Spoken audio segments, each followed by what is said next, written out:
Well, it is.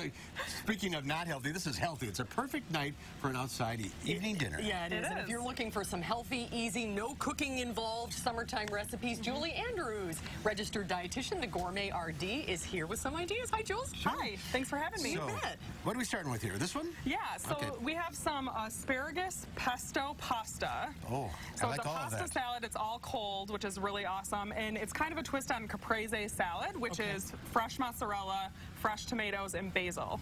So the pesto I already made, so it's just cooked asparagus. So if you have some leftover from dinner, you can just throw it in the food processor with some garlic, fresh basil, some lemon juice, olive oil. So good. Asparagus. Well, Yep. I would have never thought of that. Great So we just added it in with the basil, and it makes a really nice sauce for our pasta.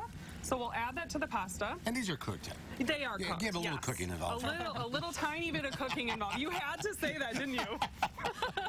Are you a whole wheat pasta person, or how do you do it? Yeah, so I usually choose a whole grain pasta, but I also love the pasta that is protein added. So it's got lots of protein in it. This one has about 15 grams a serving, which is pretty high for a pasta. Oh, that's great. Yeah. Okay, so I mix that together. Yep, and then we can throw in our fresh mozzarella. All of them. So you can just buy them. Yep, throw them all in there. We're in Wisconsin. We love the cheese. That's right. We love the cheese. You got some sliced, and then some cherry tomatoes. Sliced cherry tomatoes. Yes. Aren't those beautiful? Oh, look at that. Look how bright they are. Beautiful. And so you could easily throw some pine nuts on top, or something that was in the pesto, some fresh basil, and that's perfect to take to a potluck or a barbecue or something like that. As a main dish or a side dish. Yeah, that's great. Absolutely. All right, this guy.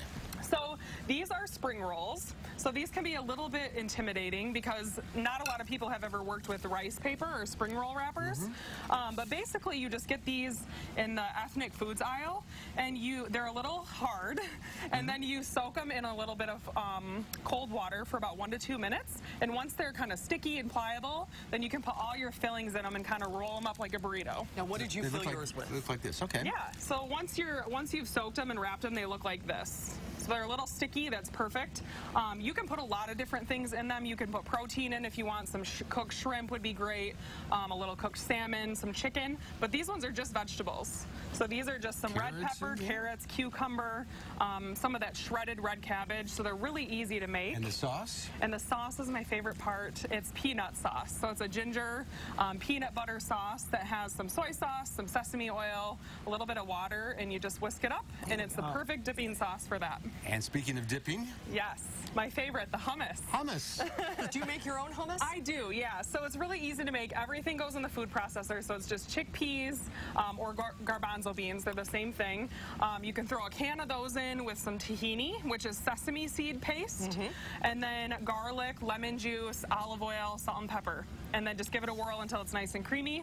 And then we just have a bunch of different vegetables and some whole grain pita. I love the way you cut these. I know, Isn't that fun? very creative. Yeah, so I like to cut things on an angle, or just a little bit more fun, because it makes it look fancy, but you didn't have to spend any more time. And this is? So this is just a little added special ingredient that I like to add to my hummus. So it's an olive pesto. So we have lots of pesto going on here. It's summer. It's summer, right? It's no cook. So that's black olives and pesto in the food processor? Yeah, so I do Kalamata olives just because I think they have a little more flavor than the black olives. And then it's some olive oil, a little black pepper, some oregano, just whirl it up in the food processor, throw it on top of your hummus, and it just kind of elevates it a little bit, gives it some more flavor. What a great idea. Healthy and perfect for a night like tonight. Isn't this nice? Thank you, This is a perfect dinner. It is a perfect dinner. That is good. All of the recipes are on Julie's website, thegourmetrd.com. That's really good. Awesome. I'm glad you like it. Thank you. Happy summer. We'll see you Happy next time. summer to you.